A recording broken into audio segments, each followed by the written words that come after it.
కృపావరము మన ప్రభు అయిన యేసు క్రీస్తునందు నిత్య జీవము.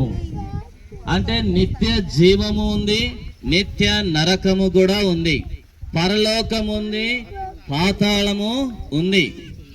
అయితే ఎందుకయ్యా ఈ విధంగా పాటలు పాడుకుంటూ ప్రయాసపడుతూ తిప్పలు పడుతూ మైక్ సెట్లు తెస్తూ వాయిద్యాలు తెస్తూ కరపత్రాలు పంచుతూ ఎందుకు మేము ఇంతగా చేస్తున్నామంటే డబ్బు ఖర్చు పెట్టుకొని ఒకవేళ ఈ స్థలములో ఇక్కడ ఇప్పుడు కూడా ఈ నిత్య జీవము అనేటువంటిది తెలియకుండా ఉంటే, మోక్షం అనేటువంటిది తెలియకుండా ఉంటే ఇప్పుడైనా ఆ మోక్షాన్ని కోరుకోవాలా, ఆ పరలోకాన్ని కోరుకోవాలా.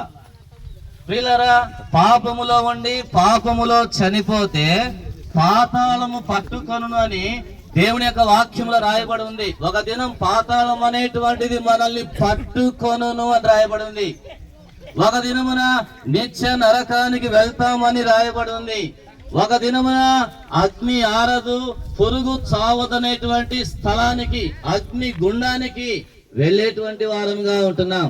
అయితే దాని నుంచి రక్షించడానికి, కాపాడడానికి, విడిపించడానికి ప్రభువైన యేసు క్రీస్తు వారు 2026 సంవత్సరముల క్రిందట ఇదే భూమి పైన ఒక కన్య మరియ గర్భమున ఆయన జన్మిస్తూ వచ్చాడు. పరిశుద్ధమైనటువంటి పుట్టుక, పరిశుద్ధమైనటువంటి జీవితం, పరిశుద్ధమైనటువంటి తలంపులు, ఉద్దేశాలు. ఒక దినం పాపులమైనటువంటి మన కొరకై ఆయన చనిపోయాడు. ఈ లోకానికి రాజులను